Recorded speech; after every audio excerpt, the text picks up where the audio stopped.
My grandson asked me what it was like not to have growing up his age and not having the internet. He's testing one. I have a very interesting couple of videos for you. This video is going to span a couple. And what I mean by a couple, I mean a couple.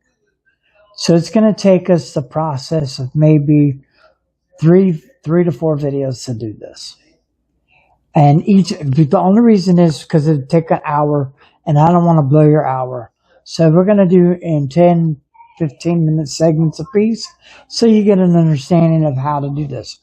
Now, my grandson asked me what it was like not to have growing up his age and not having the internet. He's 10. This was a good conversation because I got an answer. So this one totally blows the narrative because a couple things. One, we were never, ever, ever allowed to play with chemicals.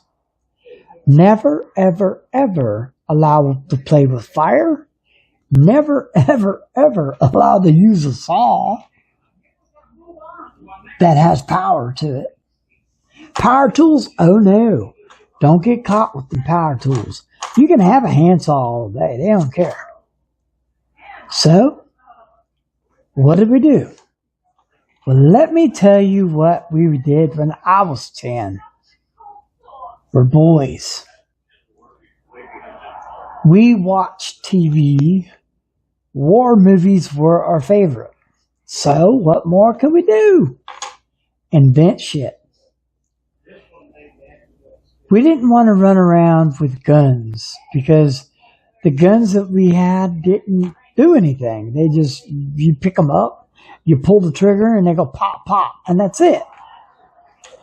Well, let the inventors invent shit, and it happens. Clothespins.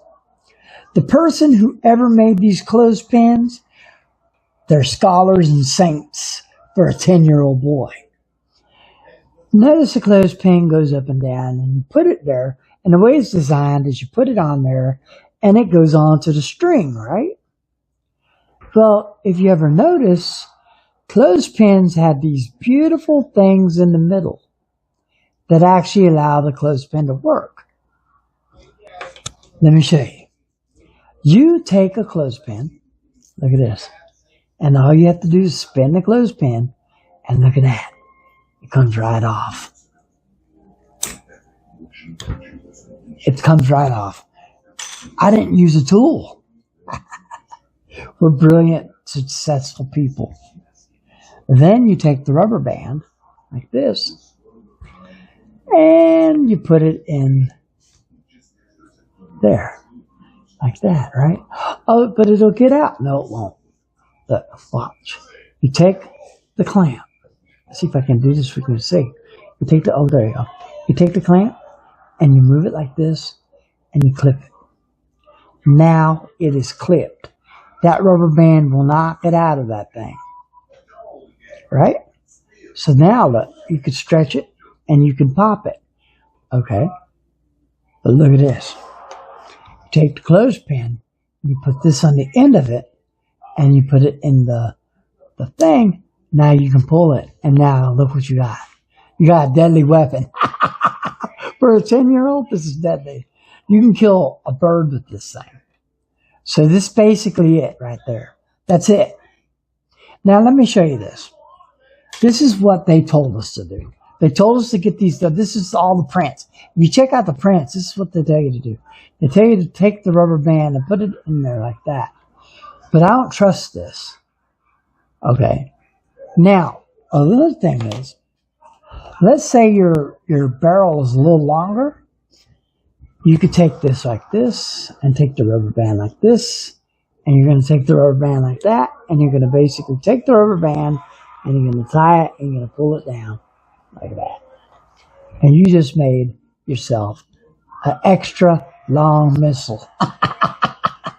You can keep going because some of the sticks we had were long. And man, when these things come flying at you, look, I'm going to tell you how this works.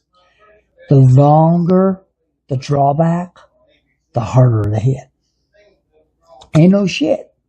I'm telling you the truth. So that's it. So that's it. That's how you make it. So what we're going to do is why not make these?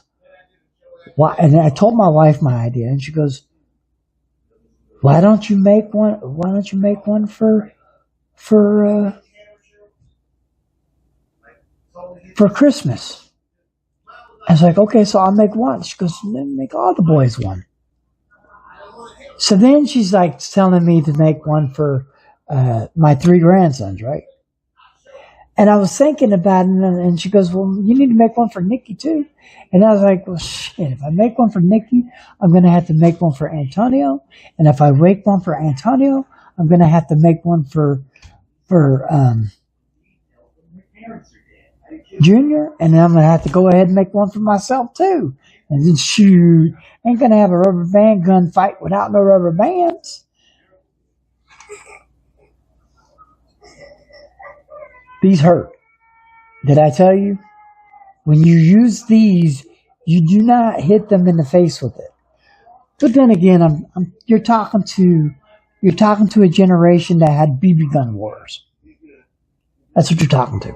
So if it wasn't a rubber band gun, it was a BB gun. Oh my God! I shot my eye out. You'll shoot your eye out, kid.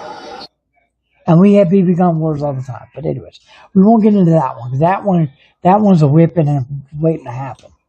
Trust me. Okay, so I wanted to get authentic as possible to make it actually feel. I didn't just want to go get a stick and put it together and then give it to them. I want to make it into a project. So that is why I ended up going to make these videos. I know this one's long-winded, but this is the explanation of the next videos coming up.